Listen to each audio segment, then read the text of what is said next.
Good morning, everyone. Welcome to a brand new edition of the GSMC Basketball Podcast, brought to you by the GSMC Sports Network. As always, I'm your host, Mara Fatemi.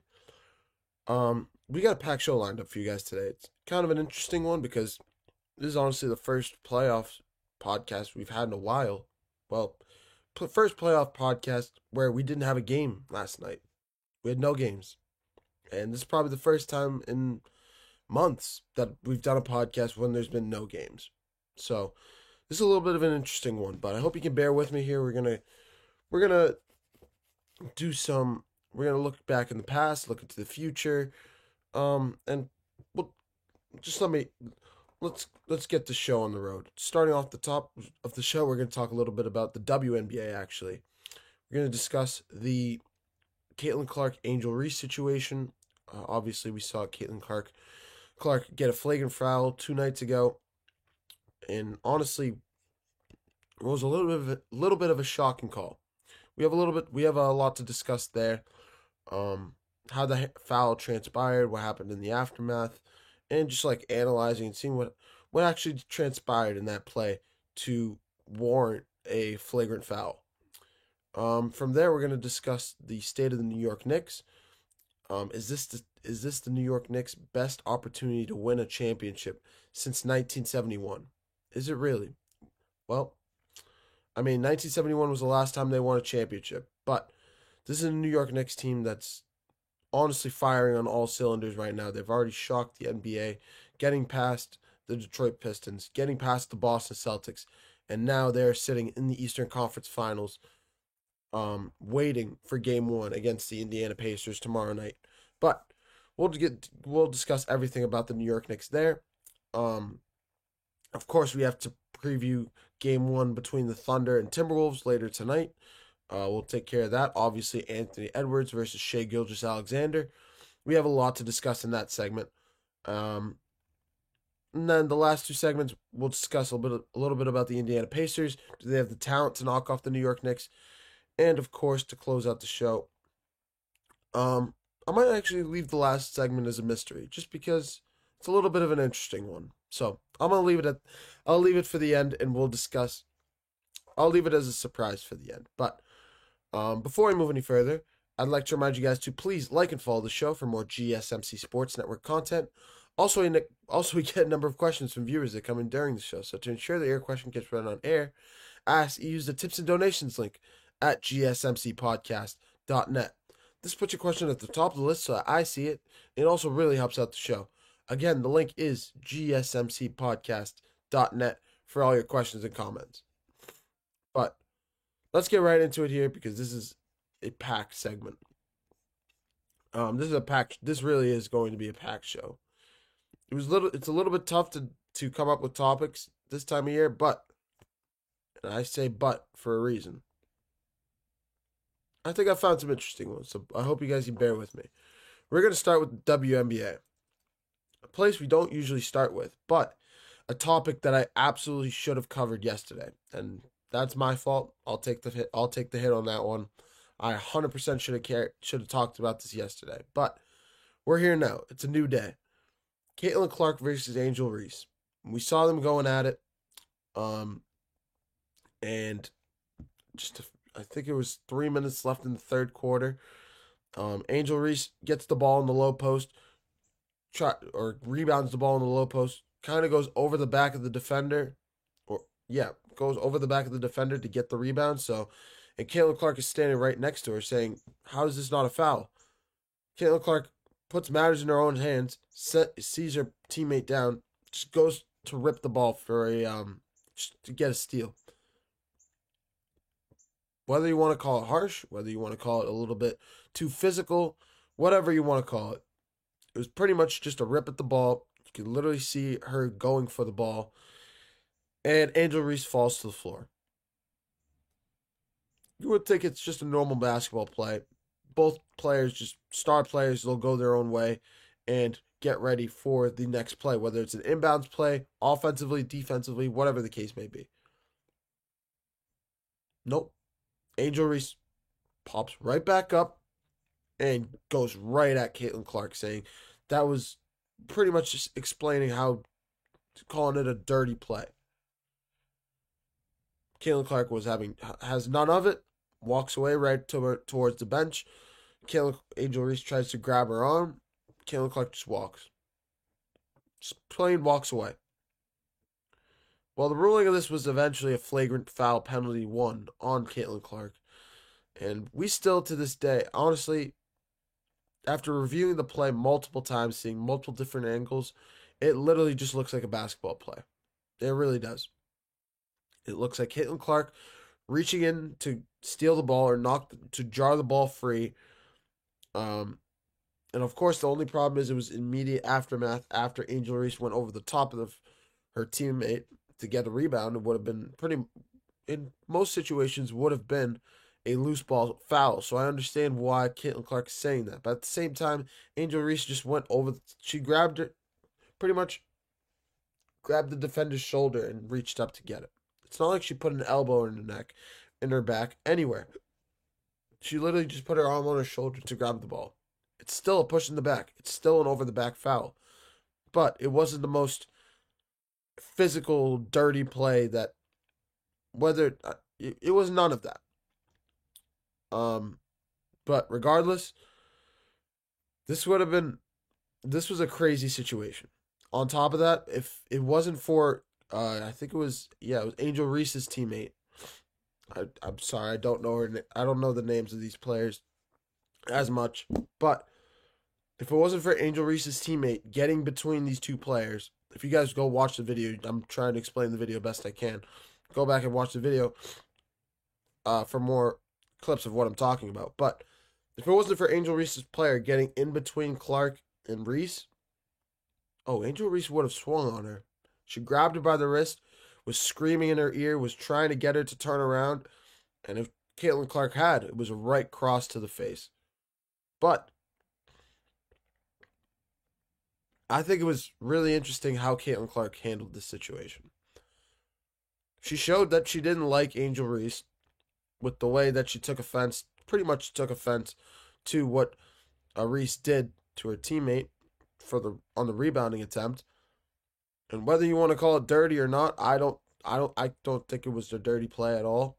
I think it was just a normal basketball play, just trying to rip the ball, jar the ball free, like I said. But, and I say but, it was pretty much a bang-bang play, and Caitlin Clark knew what Angel Reese was going to do the second she pushed her, whatever you want to call it. The second Angel Reese fell to the floor. And you saw it. Her body language said it all. Roll of the eyes and then just turn around and walk away. That was Caitlin Clark. Angel Reese absolutely dislikes her. You could see that from all of her body language. And it's going to be interesting to see how this all shakes out, because these are kind of the two players of the future for the WNBA. Obviously, Caitlin Clark is probably the biggest talent or biggest market right now in the WNBA in terms of how she was viewed in college and throughout the WNBA play now. If you just go look at the numbers, look at how much bigger the look how much more the games play. Just look at how much money revenue is being brought in when Caitlin Clark is on the court versus some other team, even versus an Angel Reese on the court. Angel Reese still gets a spike, but Caitlin, it's like WNBA, Angel Reese, Caitlin Clark, if I could describe it. And I mean, don't disrespect on the rest of the WNBA. I think it's a growing sport. I think there's people. I really think it's a growing sport. I found myself watching it from time to time. It's a great sport when there's no other sports going around. Like, for example, when there's no NBA, when there's no NFL, when it doesn't even run with the NFL. But when there's no NBA, especially in the regular season, if there's a regular season hockey game, what would I rather see? A WNBA basketball game or a hockey game? It's a 50-50 coin toss depending on who's playing hockey, but there are times where I'll pick the WNBA. And that's what it all comes down to. You figure out the WNBA is just growing their market, growing their viewership, and honestly, these two having the fights that they're having on the court, the battles that they're having on and off the court, jarring at one another. At the end of the day, it's good for the sport. It's good for the market. And there will be some people out there that say, "Oh, she should have punched Caitlin Clark. It would have been interesting. You could have marketed it more." Obviously, you can't have that in the sport. You can't have that in any sport these days, unless you're watching UFC. That's maybe the only sport it's allowed, or in hockey. But you're not really allowed to do that. Plain and simple. Whether it would be interesting to market this, that, and the other, it just comes down to the fact that you can't do it. And honestly, these two are having such good, especially Caitlin Clark is growing her popularity on the court, growing her resume to be a future WNBA Hall of Famer. She's one of the best young players in the WNBA. It's just the truth. Both of these players are. And they're both going to be the future. So there's going to be many more of these battles to come. And this will not be the last time we visit this topic. Absolutely not. I would be shocked. So, yeah. Caitlin Clark, Angel Reese, two players that are going to continue to build the future of the WNBA. And can't wait to see what comes next out of this, because the next game is most likely going to have even more fireworks than we saw here. That's just my take on it, and we'll revisit this topic when possible, or when these two teams play each other once again. But I'm going to take a short break. Coming up next, we're going to switch gears over to the NBA and preview Game 1 of the Western Conference Finals. The Conference Finals round is here. It's shocking. Honestly, these playoffs have blown right by. The first round blew by. The second round went faster than the first round, in my opinion. And now we're in the conference finals stage. Western Conference Finals tip off later tonight. Thunder, Timberwolves, Shai Gilgeous-Alexander, Anthony Edwards. This is going to be a phenomenal series, and we're going to preview Game 1 and discuss the keys for both of these teams in Game 1. You're watching the GSMC Basketball Podcast, brought to you by the GSMC Sports Network. Don't go anywhere. I feel like I'm losing my mind. Is everybody in the world blind? Please, Lord, give me a sign, a sign. I feel like I'm losing my mind. Is everybody in the world blind? Please, Lord, give me a sign, a sign. I wanna be the greatest. Everybody on the fake shit. I look around and feel like everybody is the fakest. I make this every day and I'm impatient, hoping one day I blow up from the basement. Statement, the top is so vacant. I don't hear shit that I think is amazing. Waiting for my day when I'm playing sold out shows for 1,000 faces. Hey, give me that crown, get in my way and to be put down. It ain't your place, all this my town. If I want that shit, then I'll get it right now. I'm losing it, the noose it fits. I'm losing shit, a stupid myth. You choose to live or choose to dip. You choose to fight or lose your grip and lose a gift. I feel like I'm losing my mind. Is everybody in the world blind? Please, Lord, give me a sign, a sign. I feel like I'm losing my mind. Is everybody in the world blind?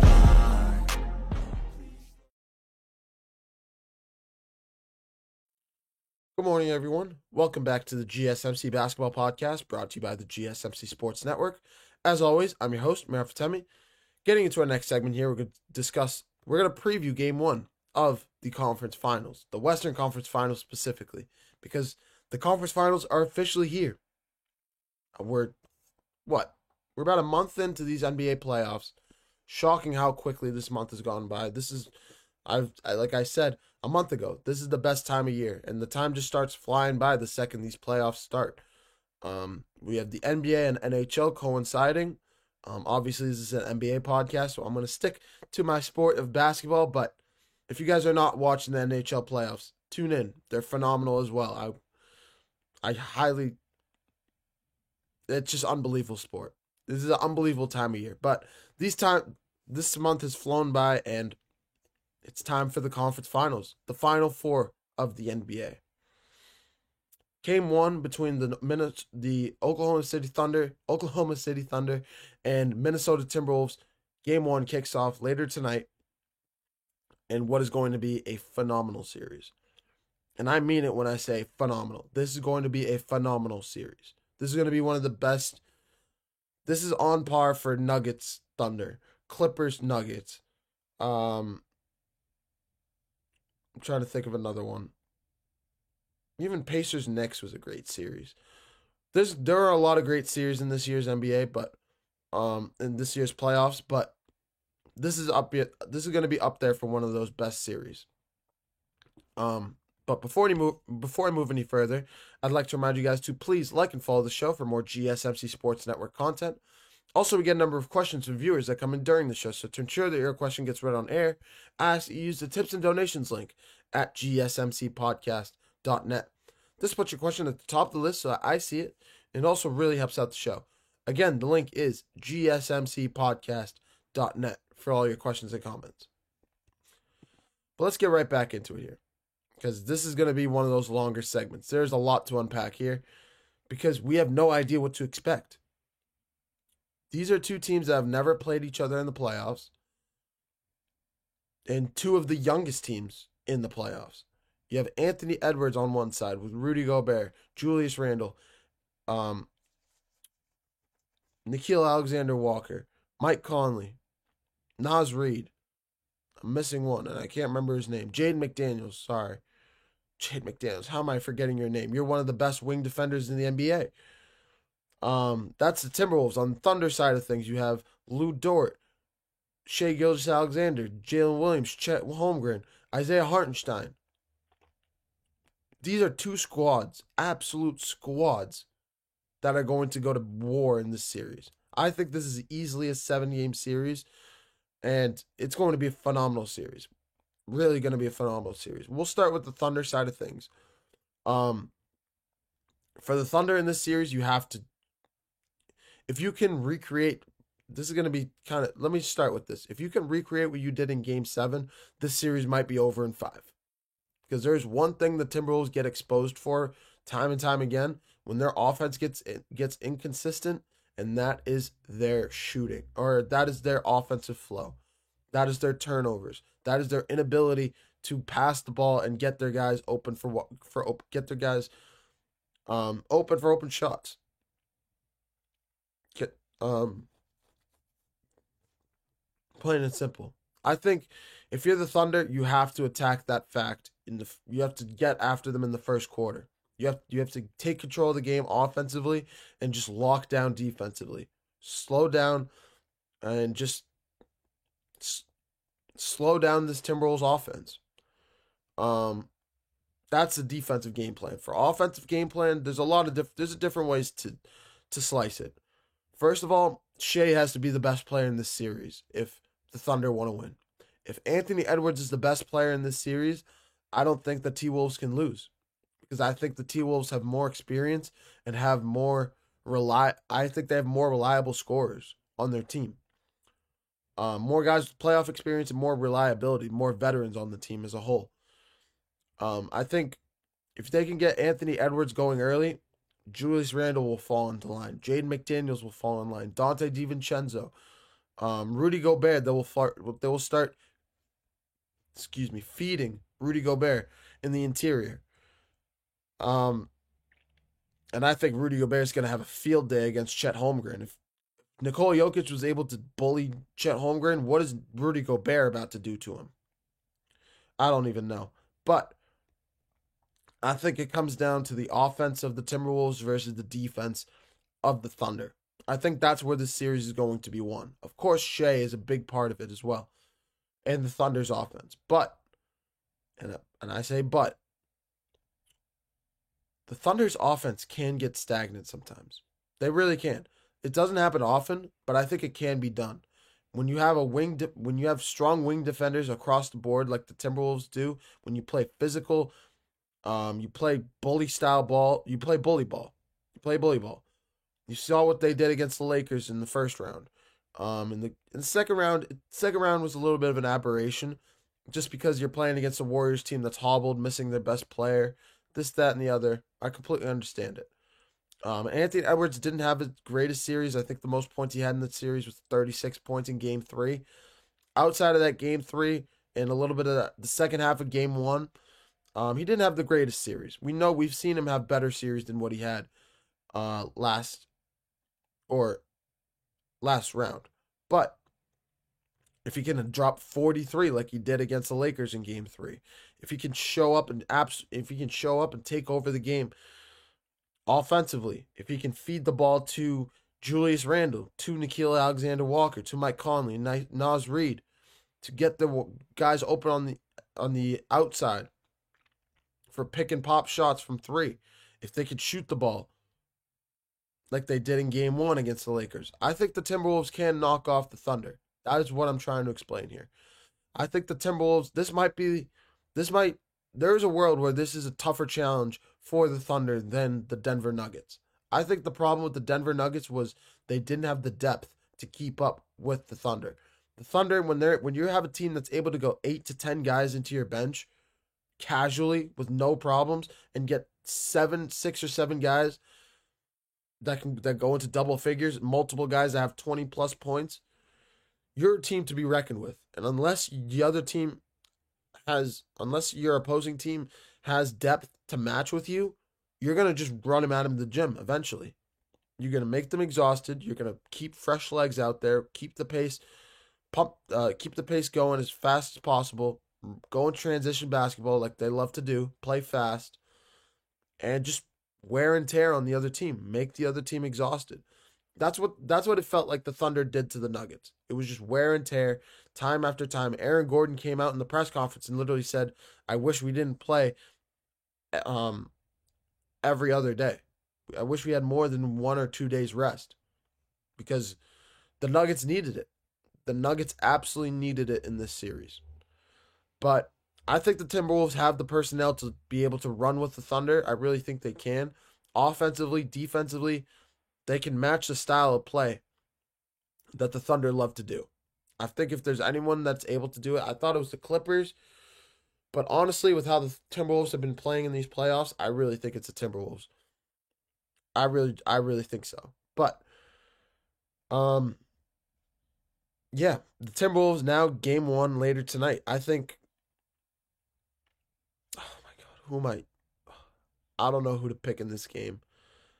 I think it really, like I said, I think it comes down to the defense of the Thunder versus the offense of the Timberwolves. I think it comes down to Shea versus Ant-Man. And then, of course, the supporting casts for both teams. Jalen Williams, you had a great Game 7. Keep up that good work. If you want to continue to grow into a number 2 option for this team, you need to continue to play at that level like you did in Game 7. 24 crucial points from Jalen Williams in that Game 7 against the Nuggets. And even though the Thunder blew out the Nuggets, it was a close game to start regardless. So Jalen Williams made some big shots down the stretch, and he was a big reason why they won that game. If the Thunder want to win this series, he's going to need to continue to play at that level. He really does. Shooting the ball he's an exceptional shooter. We saw him play as an exceptional shooter in the regular season, be a legitimate number 2 option in the regular season, but in the playoffs, it's just a different story. It's a different game. It really is just a different ball game. Of course, the priority has to be shutting down Shea, but don't fall asleep on Jalen Williams. Jalen Williams will remain there. He will continue to be one of the top guys in the NBA and the Western Conference in general. I have the Thunder winning Game 1, especially since this game is in OKC. I think they're going to come out firing. I really do. The Timberwolves have had a little bit of rest, so I think this game could be really close. I don't think it's going to be a blowout, but I have to give the edge to the Thunder just because of their play, their continuity, and beyond. It'll be like a 5-point win, but it'll fall to the Oklahoma City Thunder. That's my take on it. That's my prediction. But I'm going to take a short break. Coming up next, we're going to switch gears over to the Eastern Conference and talk a little bit about the New York Knicks. Is this year's New York Knicks team the best chance that the franchise has had to a championship since 1971, the last time they won the NBA championship? They've been to multiple chips since, and This is their first conference finals since 2000. There's a lot on stake.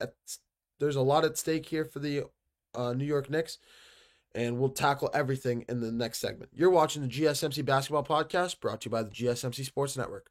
Don't go anywhere. Looking for your daily fix of sports talk without having to pay for it? GSMC Sports Network is available on YouTube. Just search GSMC Sports Network.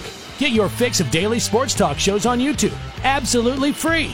NFL, college football, NBA, MLB, MMA, UFC, fantasy football, and so much more. GSMC Sports Network has shows running all day long, with new sports shows starting every 2 hours. Just like on your favorite cable sports channel, except GSMC Sports Network is absolutely free. Just search GSMC Sports Network on YouTube to catch one of your new favorite shows, like the GSMC College Football Podcast, Chip Shot Football Podcast, Hoops and Heels Women's Sports Podcast, GSMC Basketball Podcast, and so many more. Check it out for yourself. GSMC Sports Network, now available on YouTube absolutely free. Search GSMC Sports Network on YouTube right now.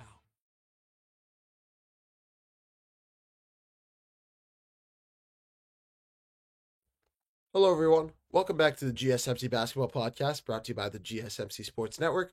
As always, I'm your host, Meir Fatemi. Getting into the next segment here, we're going to talk a little bit about the New York Knicks. Is this year's New York Knicks team the best opportunity the franchise has had to bring a chip to New York City since 1971? If you guys don't know, 1971 was the last time the New York Knicks won a championship. It's been 58 years. I think I've just pulled that number. I'm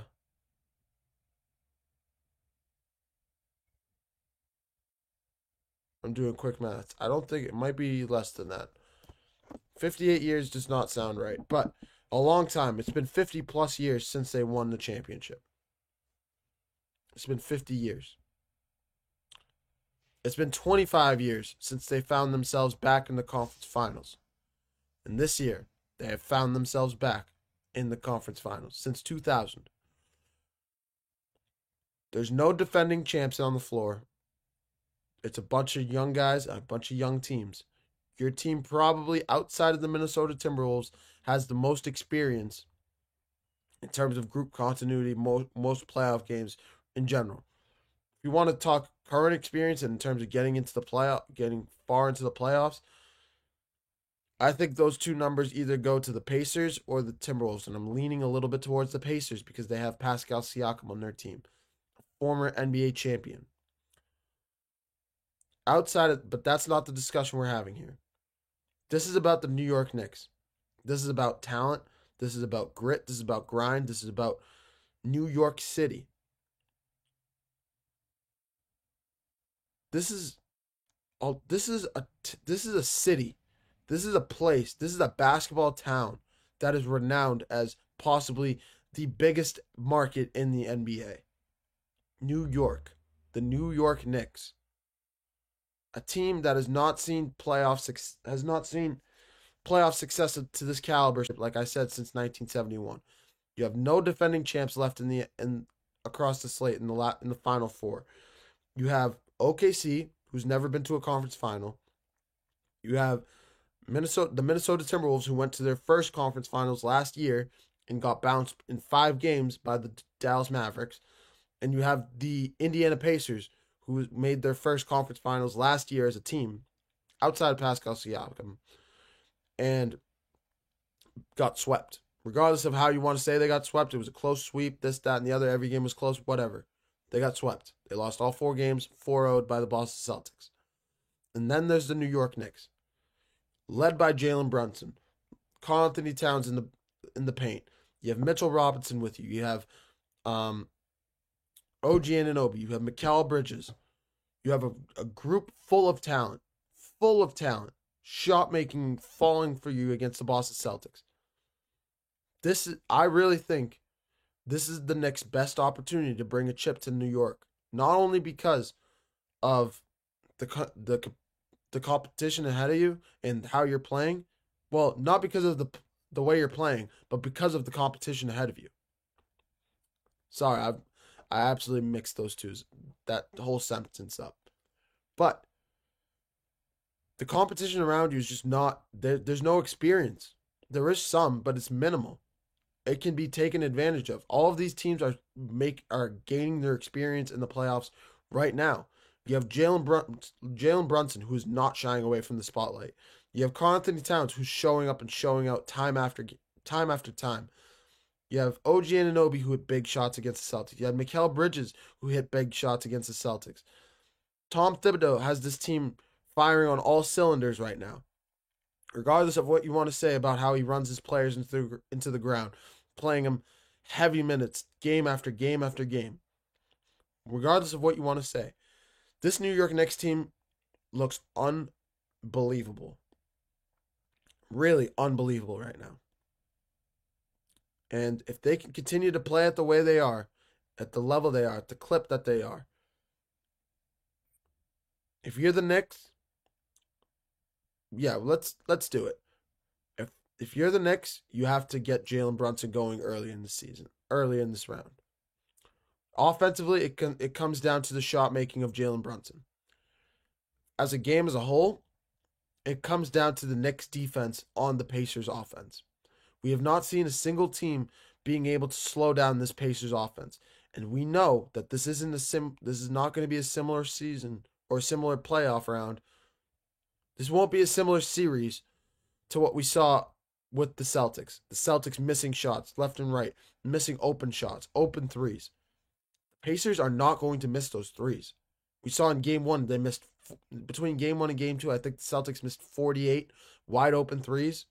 And wide open means 6 feet or beyond without a defender around you. They had 48 of those. And I'm pretty sure they shot like, off the top, I don't know exactly what they missed a lot. I think they missed like 83s over 2 games, something crazy. But regardless, this is a Celtics team that is playing at a high. That was the Celtics team playing at a high level that the New York Knicks just bounced out in 6 games. Now you have the Indiana Pacers coming to town. Run the same scheme back if you're the Knicks. I seriously believe it. If you can stop that Pacers offense, even just play physical, just muck up the game, make it a dirtier game. I don't mean play dirty, but make it a messy game. Make it scrappy. Just try and wreck the game. If you can do that, I think the Pacers can be dismantled a little bit, can be thrown for a whirl. But, of course, this is the New York Knicks we're talking about here. I think this series goes 7 games, absolutely. And I think this is going to be a long, long series with both teams going back and forth, throwing haymakers at one another. But it comes down to the Knicks. I really think if they really want to bring a championship to this city, they kind of have to go all in right now, because you're not going to get another golden opportunity like this in the playoffs. I really don't think so. So, yeah, if you're the Knicks, lock in, as we say these days. Lock into the game. Just focus up, because this is this truly is, in my opinion, your best opportunity to win a chip since 1971. Since the Walt Frazier days of the New York Knicks. That was before Patrick Ewing, before before Charles Oakley, obviously. Before those goats of the 90s showed up, those titans of the 90s in New York showed up. That was the team in New York with Walt Frazier, downtown Freddie Brown. I don't know who else. I'm trying to think back. But regardless, yeah, if you're the next, chip up, because you have to show up in this series. I'm going to leave it on that note. I keep dragging on the segment as much as I can. It's going to be interesting to see how Karl-Anthony Towns is able to fight off the double big of the Indiana Pacers. But at the same time, we know Karl-Anthony Towns can do it. If you want to put the double big out there to match up with them, If you're the Knicks, you don't want to see hack a Mitch again. You don't want to see the same thing that the Celtics did to you. And I think the Pacers might do that. They would. They would hack a Mitch, especially in close games. And whether it would make it easier, it would take the Pacers off the boards, give them less opportunities to make threes. It might. It really might. But at the same time, it's a give and go factor. It'll be interesting. I think Tom Thibodeau he'll try it. I think he'll absolutely try that double big strategy. But like I said, it comes down to Jalen Brunson's shot making. It comes down to the guys around Brunson, the other shot makers, like Mikal Bridges, like OG Anunoby, like Karl Anthony Towns. If these guys can hit their shots, I think the Knicks can be okay, and I think the Knicks can really win this series. But without that, the Knicks just have to chip up. They just have to chip up. I'm going to leave it on that note. I'm going to take another short break. Coming up next, we're going to switch gears from the Knicks side of things to the Pacers. Do the Pacers have the talent to knock off the New York Knicks? Because one can argue that the Knicks have more talent in terms of star talent, like that have been around the NBA, than the Indiana Pacers. Is that true? We'll discuss that in the next segment coming right up. You're watching the GSMC Basketball Podcast, brought to you by the GSMC Sports Network. Don't go anywhere.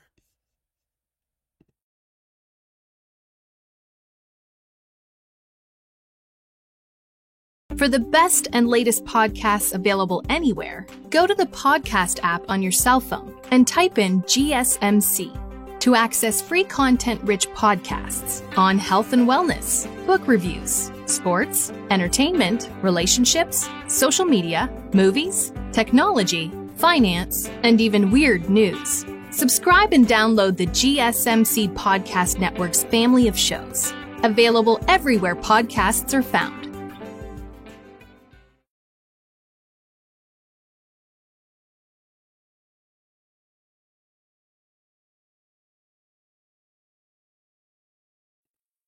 Hello, everyone. Welcome back to the GSMC Basketball Podcast, brought to you by the GSMC Sports Network. As always, I'm your host, Meir Fatemi. Getting into our next segment here, we're going to switch gears from the New York Knicks over to the Indiana Pacers side of things. Do the Pacers have the talent to knock off the Knicks and make their first NBA Finals? I think I saw a picture of it earlier today. I think it's... hold on, let me find it. I'll find it really quick. But do they have the talent to do so? I think this is going to be the argument of the series, and this is going to be why I think the series shakes out the way it does. I can't find it. I apologize right now. But I think the best way to slice this question is no, they don't have the talent. That's exactly why they're going to knock off the Knicks. The Knicks have a talented, their first top 5 guys, 5 or 6 guys, can go for 10 plus points whenever they want. But they kind of cap off at that note. The Pacers have 8 plus, can go 10 man deep into their rotation, the same way that the Oklahoma City Thunder can. Literally the exact same way. They have the personnel to go 10 man into their rotation and get 8 out of 10 of those guys to go off for 10 plus points. They've done it in the playoffs already. From the Knicks side of things, we've never seen them go actually like 5 guys have 10 plus points. We've seen 3, we've seen 4, but we've never seen close to like 6, 7 like the Pacers have gotten. And that is something a lot of teams can't match up with. They really can't, because they don't have the personnel to do so. They don't really go 7 man deep into the rotation. So I think what the Pacers are going to do is exactly what the Thunder did to the Nuggets. I think they're going to play fast, transition style basketball, make the Knicks tired defensively, just trying to catch up and keep up with them. I mean, when I say them, I mean the Pacers offensively. And then for the Knicks offensive side, they're just going to be exhausted. Their legs will be shot. And I really think it's going to be an exact same. I think we're going to see a lot of similarities with the Pacers-Knicks series as we did with the Thunder and Nuggets series. It'll be close through 3 quarters, and then in the fourth quarter, the Thunder exploded against the Nuggets, and I think the Pacers are going to do the same thing. Between Game 4 and Game 5, the Thunder outscored the Nuggets 62-38. 62-38.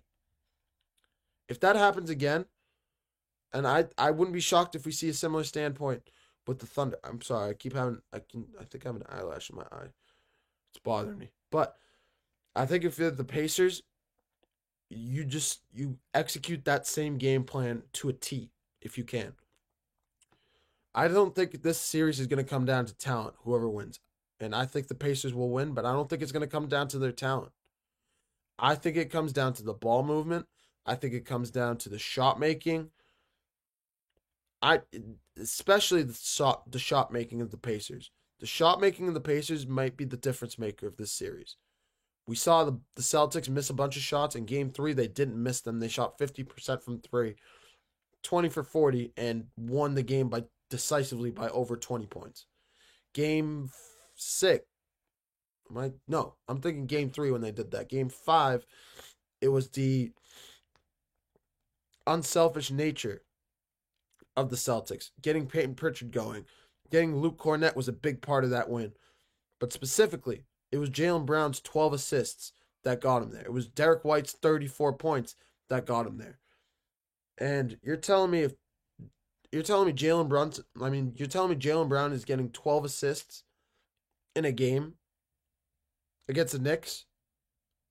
What is Tyrese Halliburton about to do to them?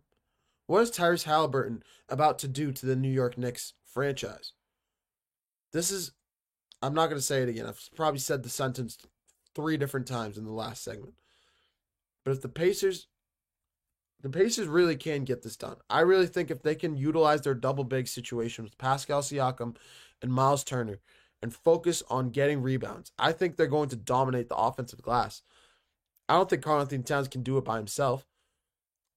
I wouldn't be shocked if Miles Turner takes Karl-Anthony Towns out of the game, pretty much. Because of I think Miles Turner's brute strength can match up with Towns, and that's the biggest thing that Towns uses to his advantage. The problem is Towns going to try and stretch out that defense and start shooting threes more? We saw he didn't shoot as many threes in Game 6. He didn't really shoot that many threes in this series, in that last series against the Celtics. I'm not 100% sure why that transpired the way it did, but we didn't see as much shot making out of Karl-Anthony Towns like we did against the Pistons in their 6-game series. We saw him hit lights out from 3, especially late in that game, in those games, Game 3, Game 4, Game 5. It felt like, especially when that 4 or 5 minute mark came in the fourth quarter, it was the Karl-Anthony Towns show. Just hitting knockdown threes, hitting fall away jumpers, making clutch shot after clutch shot. I think Miles Turner could take that dimension out of Cat's game. But, and I say but, the Knicks have to stop the Pacers offense if they want to have any chance. The Pacers are going to look to knock down shots with Tyrese Halliburton, with Andrew Nembhard. They're going to have their 2 bigs playing with their backs to the basket. Sometimes they'll have Siakam on the outside to shoot threes, but specifically with Miles Turner, they're going to have him playing with his back against the basket, getting rebounds. I really think the Pacers are going to dominate the glass in this one. I really think so. And if they do, I think the series could be over in 5 or 6 games. If they do so. Because I just don't think the Knicks can keep up with the shot making the Pacers. I really don't think so. There might be one game where they catch the Pacers on a bad day shooting and they're shooting it well. But you can't count on that. That might work once, twice, a couple times. But it won't work more than that. There's a limit to how much that works. So if you're the Knicks, like I'm saying once again, you need to slow down this Pacers offense to have a chance in this series. You really need to. Or else this could get out of hand quick, fast, and in a hurry. If you're the Pacers, focus on knocking down threes. Really focus up on that part. Focus on getting the ball to Tyrese Halliburton and let the offense flow through him. If the Knicks want to trap Halliburton, get the ball to Nembhard. Get the ball to Pascal Siakam. Get it to Miles Turner. Get it to one of those other guys. And they can get the show on the road. But I think early on they're going to be trapping Tyrese Halliburton. But especially if the rest of the guys start getting their shot going, they won't be able to do so. And Halliburton will get free eventually. This is a tricky puzzle that the Pacers give you as a team. When you're trying to scheme up against the Pacers, you kind of have to throw everything that you know about basketball out the window. Because this is a unique Pacers team. I've never seen a team look at another one and say, hey, we're going to knock down shots. You have to beat us by knocking down shots. You have to beat us by scoring the basketball, or else the series is over. They did it against the Milwaukee Bucks in round 1. They did it to the Cavs in round 2. The only team that was able to beat them in the last 5 rounds of the playoffs was the Boston Celtics. And why was that? Because they have legitimate shot makers and beat them at their own game. And those were all games. You can go back and watch the tape. Every single one of those games against the Celtics was a close game. Game 1 went into overtime. Game 3 was sealed by Celtics comeback and capped off by a Drew Holiday steal. Game 2, I can't remember exact. I think game 2, Halliburton got hurt. But regardless, this is a Pacers team that's chipped up. They're ready to go. They're being renowned as the best team in the Eastern Conference. I'm saying that I really also think they're the best team in the Eastern Conference. I think this series ends in 6 games in favor of the Pacers. And they find themselves in their first finals in 50-plus years.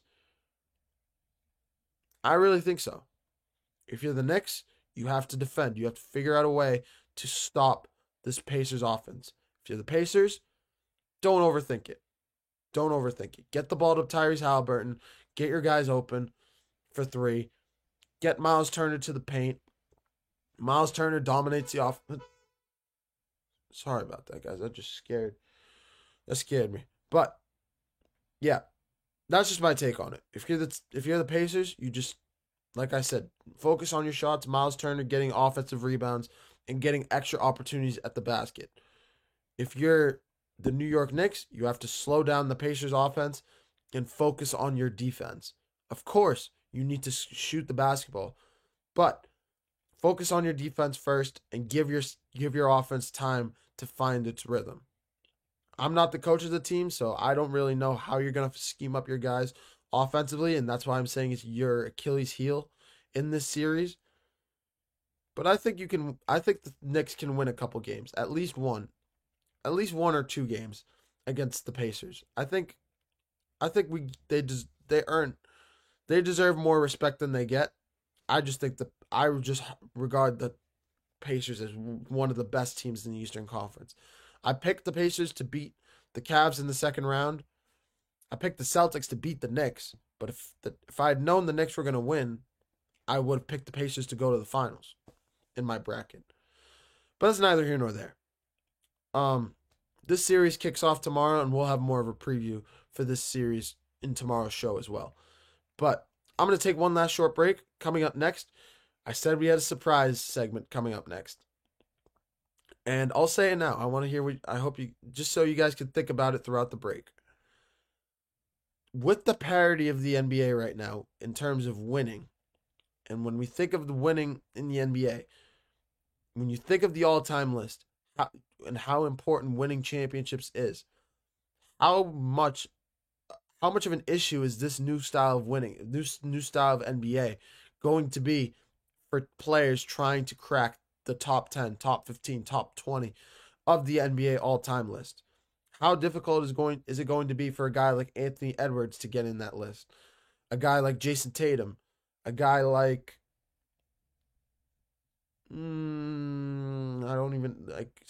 not Steph Curry. Steph Curry's there.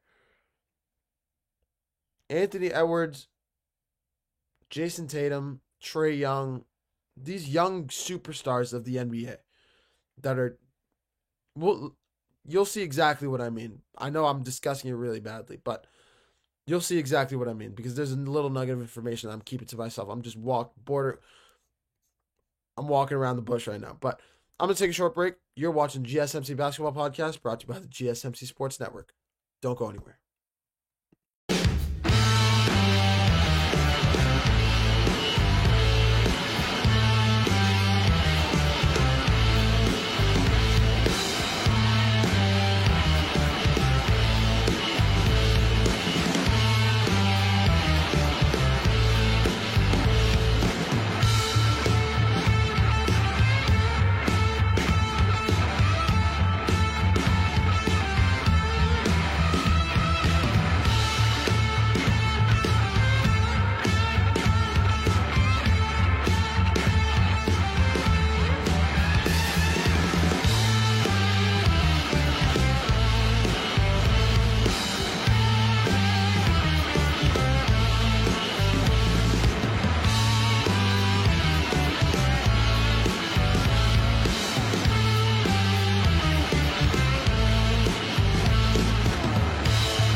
Hello, everyone. Welcome back to the GSMC Basketball Podcast, brought to you by the GSMC Sports Network.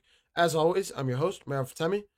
Getting into the last segment of our show here, we are going to discuss the parity of the NBA right now. I explained it really badly, and to close out the last segment, I still don't know how to explain this. I tried to build a title, I couldn't explain it. I tried to preview it, I couldn't explain it. Basically, the reason why I'm talking about this right now is because this is the first time in NBA history where in the last 7 years we have seen different teams win the NBA championship from 2019 all the way to 2024. I feel like I'm messing that up, but 2019 to 2024, we saw the Raptors winning in 2019, Lakers, Bucks, Warriors, Nuggets, Celtics, and now it's our 7th year. And we say 7, it's only been 6, but this is the 7th year because there's no other NBA champions left in the pool. Thunder, first NBA Conference Finals. Knicks, first NBA Conference Finals since 2000. Pacers lost in 4 games last year to the Celtics in the Eastern Conference Finals. And Timberwolves lost in 5 games to the Mavericks in the 2024 Western Conference Finals. And both of those teams was their first conference finals prior to that.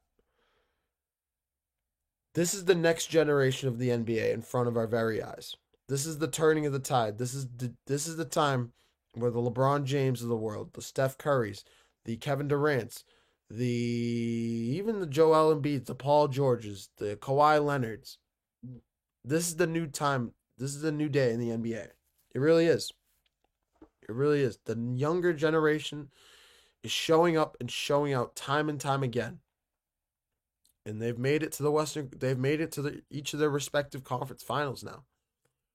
But with the question that I'm asking, is it going to be an issue when ranking players in the all-time list? And I'm not about to start a debate. This is not First Take. I'm not about to start a GOAT debate or any nonsense like that. That is not what I'm here to do. But when we're making these all-time rankings, when we're talking about Hall of Fame resumes, winning championships is crucial to getting on there. We lamented it about Jason Tatum when he didn't win his first championship. We didn't think he was a superstar. Since he's gotten his first championship and his name has been talked about in a different regard. He's being known as one of the top 5 players in the NBA.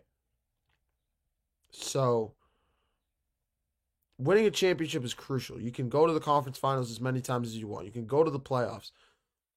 But one of these 4 teams is about to staple their names in history in 2 or 3 weeks' time. when they lift the Larry O'Brien trophy. I think it comes down. This is the new siding. This could be an issue in terms of all-time rankings. When you're trying to rank against a guy like Bill Russell, for example, with 11 championships. A guy like Wilt Chamberlain. Wilt Chamberlain never won a championship, but that doesn't sound right. Wilt Chamberlain, did he win 2 championships? Regardless. Kevin Durant has 2 championships. Steph Curry has 4 championships. Larry Bird has 4 championships, 3 or 4. Regardless, do you see what I'm saying? A lot of these guys in the top 10, especially the top 10, have multiple championships. A lot of the guys in the top 15, even top 20. Like, I'm trying to think of a guy that doesn't have a championship that's in there. You have Tim Duncan that won 5. You have Kobe that won 5. You have Shaq that won 4. You have Hakeem that won 2. You have who else could we throw in there? You have Isaiah Thomas who won. I think Isaiah Thomas won 1 or 2. I thought he won. I think he either won 1 or 2. I can't remember exactly. But you, like I'm saying, you have Kevin McHale that won 2 or 3. You have a bunch of guys on there that have won multiple championships, and that's how you kind of break into that top 15, top 20, top 10 conversation. Even though top 10 is kind of solidified, it's going to take heaven and earth to take out one of those top 10 guys.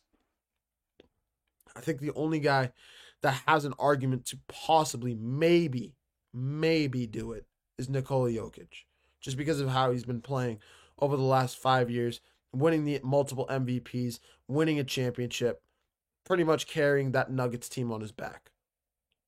Outside of Nikola Jokic, I don't know if we can put another guy in that conversation yet. But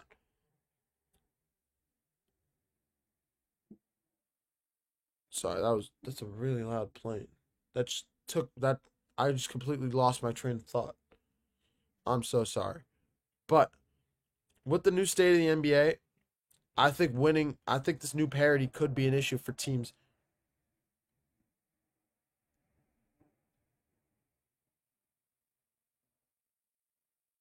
What's going on there? I'm so sorry.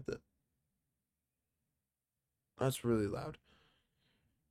Jesus. I'm so sorry. But with the new state of the NBA, I think when this new parity could be an issue for players trying to crack that top 15, top 20 list. It's going to be borderline impossible to rank these players because they're all so neck and neck with one another. You got to take groups of players and just plug them in from not even 25. I don't even know if any of these guys would make the top 75 yet. Maybe Jason Tatum, but not yet. We'll see how it all shakes out. But I think this new state of NBA makes it interesting as a viewer because you never know who's going to win the championship. But at the same time, this is the NBA. And it's kind of like college basketball. You kind of want to see the best teams in the Final Four. We saw this past year, we saw all the 1 seeds make the Final Four. For the first time, I think since 2012 or 2008. For the first time in a while. And it was absolutely entertaining. It was an unbelievable Final Four. It was an unbelievable national championship game. It really was. And I don't even watch those games as much. I watched the first few rounds of March Madness, but I don't usually see the Final Four or a national championship game just because sometimes it's like an 11 seed or like an 8 seed going up against a 1 or 2 seed, and the 8 seed just gets blown out. I think this new state of the NBA could be interesting for a viewer's perspective, but I think it could be an issue in the all-time rankings. But nonetheless, parity is parity, and it's unique to this sport specifically. We don't usually see, even in the NFL, it might be difficult to win a championship, but we don't usually see this level of parity. Usually we see dynasties with the Patriots. We see a kind of a current dynasty right now with the Kansas City Chiefs. The Eagles are still going to be up there this next season. The Ravens are still part of the creme de la creme. The Bills, the Lions. These are all teams that are all going to be champions in the next few years. So you have the old heads that are currently on the dynasty path, winning multiple championships, and then you have the new guys coming up. In the NBA, it feels like nobody's the old guy. It feels like everybody's a new guy, or in the middle. You either have the in the middle guys who have just won one championship, or you have guys like Shai Gilgeous-Alexander looking out from the outside. You have Anthony Edwards looking out from the outside. Tyrese Halliburton. You have Cade Cunningham, who's looking for a championship. You have Jimmy Butler, who's looking for a championship. You have a bunch of guys. Luka Doncic. These are a bunch of guys that are all looking to win their first championship.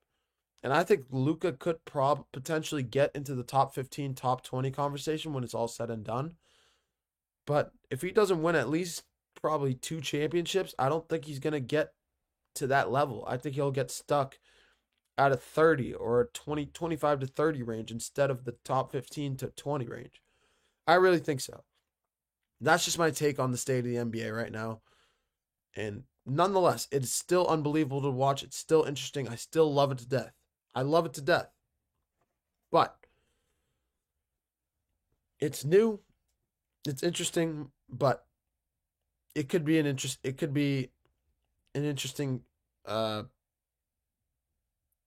it might be difficult to rank these players in the all-time list when it's all said and done. That's the point of this whole situation. But this is yet another year where we're going to see a new champion crowned. And I said it in my last show on, was it Friday? Did I say it yesterday or on Friday? I might have said it yesterday. I don't remember. I either said it yesterday or on Friday, but I said, I think the Timberwolves are going to win the championship this year. I think they have the best chance, the best roster, and the best personnel to get it done. And I think Anthony Edwards is ready to shine in that moment.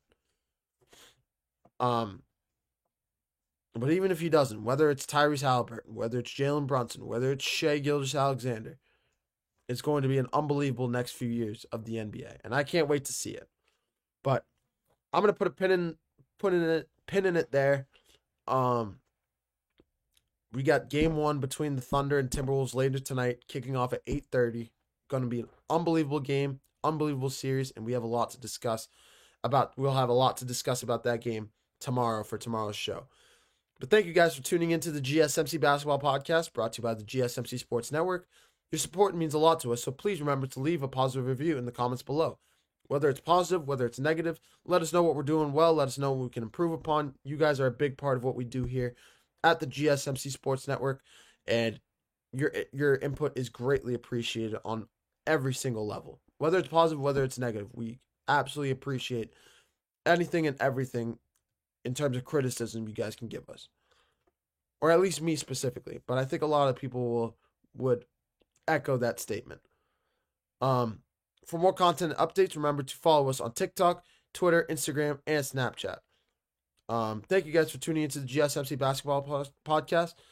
This is Mayor Fatemi, the host of the GSMC Basketball Podcast, signing off. I hope you guys have a wonderful rest of your Tuesday afternoons. Bye-bye.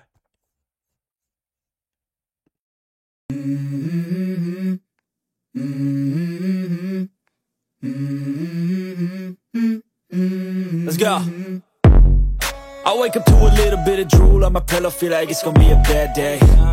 Yeah, I'm tired of shit, and the coffee ain't hit yet, damn, ain't that great. I don't wanna go to